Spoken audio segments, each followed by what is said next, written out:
It's the season for buying, gifting, and maybe no one cares, but I just wanted to take a second to come onto my channel and share a little bit of my mentality in regards to material things because like there's a good percentage of YouTube that is based on materialism and consumerism.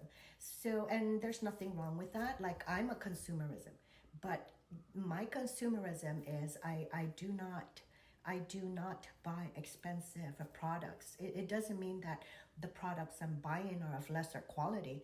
I mean, if I buy a Levi's at $10, it doesn't mean that that pair of Levi's is any different in texture and in fabric from a $80 pair of Levi's. I am a consumer, and so that's what I mean in regards to I have nothing against consumerism, because I like to shop. I like fashion. I like beauty, and and I do consumerism is something that I do have a part in, and that I play a role in, and that is a part of my life. But my secret, I think, in regards to like why this, and this is just me personally, I would not buy things that are expensive. I mean, when I was young, back in the early 80s, we had like the luxuries of like Louis Vuitton and Chanel, and back on the island we had duty-free shoppers, and we had those purses, all those high-end makeup products back in the early 80s, and I was probably 15 or 16 when I had. So my parents, real estate was something that they really got into when I was a little girl.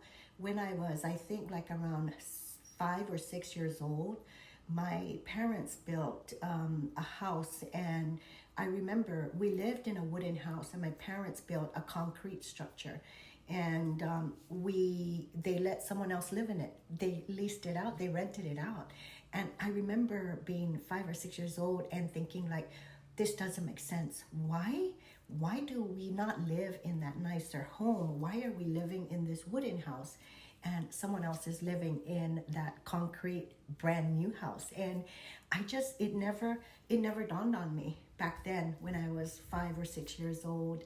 So that was my parents' first venture into real estate. That was our first house rental back in the early 70s.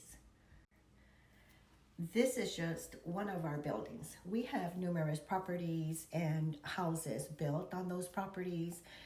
We also have like beach ocean property on another island. But this is just a very small portion of what's on this lot. On this side, there's actually maybe 1, 2, 3, 4, 5, 6, 7. There might be 1, 2, 3, 4, 5, 6, 7, 8, 9. There might be 9 other units on this side of it. And then this is a 4-story with 3 units on each floor. There's 4 children. There's 4 of us, 4 siblings, and we all inherit a floor. So one of these, I can't remember. I have to look into the trust or the will, or no, it's actually a trust or something like that. So each of us siblings inherit one of these floors, and we also inherit all the other lots, all the other buildings and everything on all the other real estate that we have in the family from my mom and dad.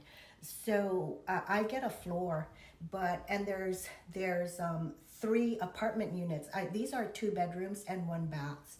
And so I have 3 daughters. So each of my daughters already has a unit. So maybe I don't buy them like a Louis Vuitton, but I do get to have them inherit this, just like my mom and dad allowed me to inherit this. I'm gonna hand this down to each of my daughters. So there's this thing in me that's always like thinking of like long-term investment, and these are actually assets. They're either called like tangible assets or liquid assets. I can't remember between the two, but it's one of those, tangible or liquid. So sometimes I have that mentality of, do I want to invest thousands of dollars in this, or do I want to invest, well, I don't really have to invest because I inherited it, but, or do I want one of these? Do I want this, which will generate income for me and which I can hand down to my children and then they can hand down to their grandchildren?